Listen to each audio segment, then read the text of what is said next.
how you are doing. I hope everyone is fine. I hope life is fair. Thank you so much for hanging out with me once again today. I'm so happy to be here with you once again.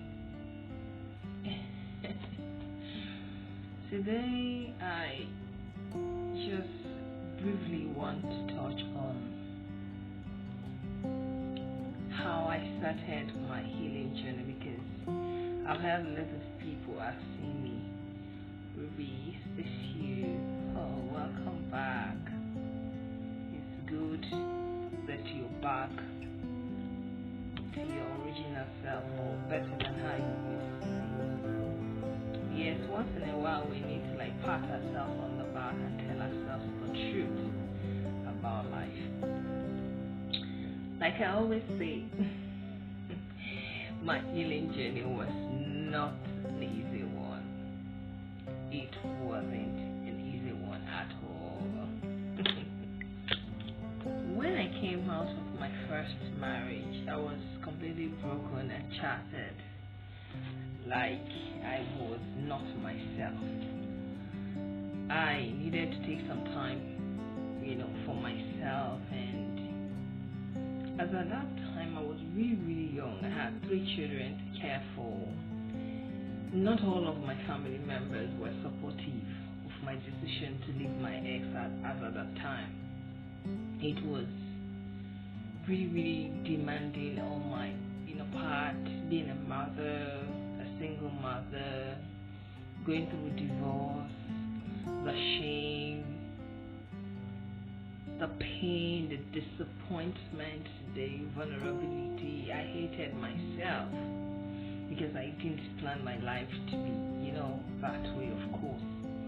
It was so painful. I was giving myself all those reasons why, I'm a bad person, I'm not good enough, and it was hell of an experience. But then my friend gave me this book. I'd love to mention its name here. It's I had a fallout with which I would love to reconnect with him, because life and all that happened. I've been reading the book he gave me, In the Meantime by Vincent Yala, and Attitude is Everything. Those were the 2 books. Attitude is Everything, written by Kent Ari, yes. And those 2 books were the beginning of my progression into healing. And this was 14 years ago. Yes, this was 14 years ago. That was how long I started my journey. So you can understand that when you relax once in a while, it's not a big deal that you need to beat yourself up for. It took me a while to get to where I am today, and I'm still a work in progress, like I always tell you guys. I read the book quite well, the 2 books for a start, and I started applying some of the principles in that book to my life, and gradually it worked. It worked. I must tell you the truth. It really, really worked. I realized that some of the toxic traits that I had within me were not actually from my ex. They were from my family, my foundation. And the toxic trait I had was I was a people pleaser. I wanted to make everybody happy. I was too open. I didn't have boundary, so people could talk down on me. I didn't know I have the right to speak up for myself. I didn't know I have the right to a voice. I didn't know lots of things. I was too young at the time I got married. This guy would bully me. He would gaslight me. He would say lots of things. I felt I wasn't good enough. But as I began to apply those principles to my life began to turn around for the best, and I began to see that actually I am good enough and I'm much more than good enough. In that book, I learned how to write down my goals, my vision board of what I want to achieve before the end of that year. And after that, I had to go for therapy because mentally I wasn't okay. I was going through my divorce process. Not all my family members were supportive. It was just my brother and my mom that were there for me, as in when I say really, really, really there for me. There were a lot of mockery among friends, a lot of things were going on. I was going through a lot of emotions, so I needed to shut everybody out, and that was what actually helped me. So most of the time I tell people this: when you're going through your healing process, make sure it's a personal journey. It's your own personal journey. Don't involve anybody in your healing process. It won't work for you that way. You have to let some people go so that you can really, really see yourself. You can be vulnerable to yourself. That way you can crack the nut open when it comes to your life yourself. You tell yourself the absolute truth and nothing but the truth. So this actually helps me. This, first tip I'm giving you guys helped me a lot. I was vulnerable to myself, and that was, I think, the second thing I did. And one thing again that helped me was because I was around family and I was able to relax. Not completely, yes, right, but I was able to relax. I was able to go out on my own, spend time with myself, and I picked up new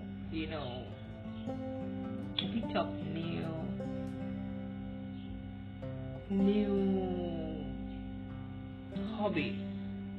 I picked up new hobbies. I started, playing golf with my same friend that gave me the book to read, that In the Meantime by Vincent Yala.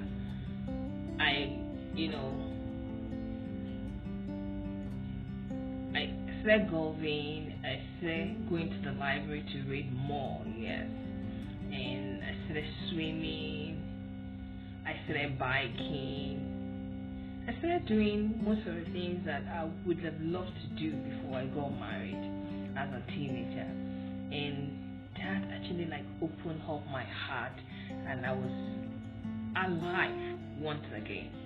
So whenever you find yourself in that process, my life is not the same thing as yours. My healing journey is not the same thing as yours, and it will never be the same journey as yours. Everybody has their own story, their own uniqueness when it comes to their healing. So you just have to do what works for you, what your brain and your heart tells you that, okay, this is the right thing to do at this point in time. So that was what I did as of then.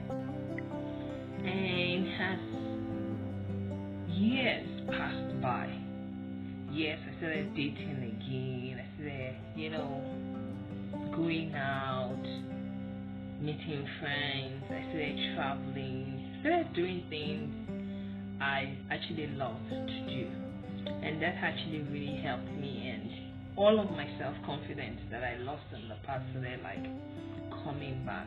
And one thing that was so amazing to me as a then was I began to be more attractive to people that I felt I wasn't good enough for as a then.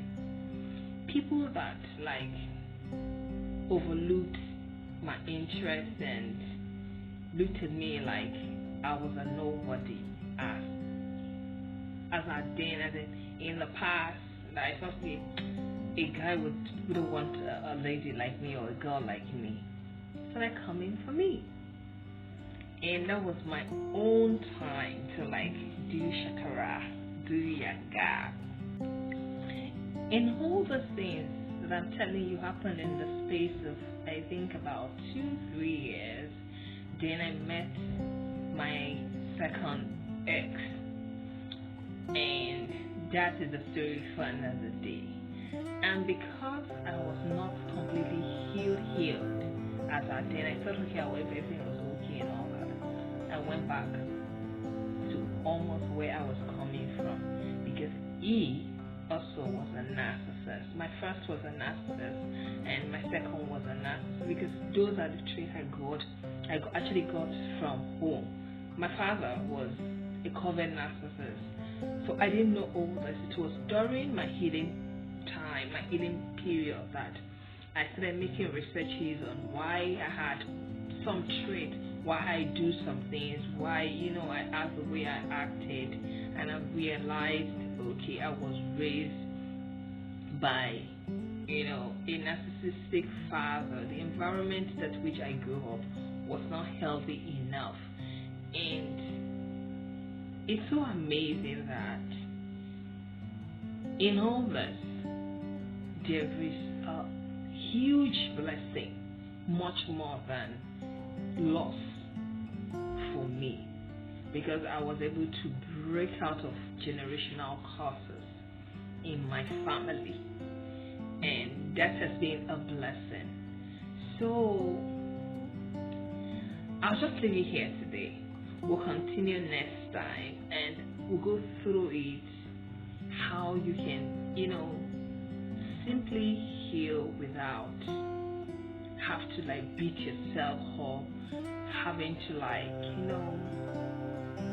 crush yourself while you're healing, or do a lot of things, or feel okay because you're having all these emotions. There's something must be wrong with you. No, nothing is wrong with you. You're just being you. You must go through that phase. So I'll leave it here today, guys. Till next time we see again. I'm still your gal, Ruby, and I leave you in the hands of God. And I pray that all of your heart desires, God is going to grant it. I love you, love you. Thank you so much for watching. Please, if you have any question, if you like this video, if this video has actually affected you positively in any way, please leave a comment below. Subscribe, like, and share. I love, love, love you, and I send you a little love and light. Bye.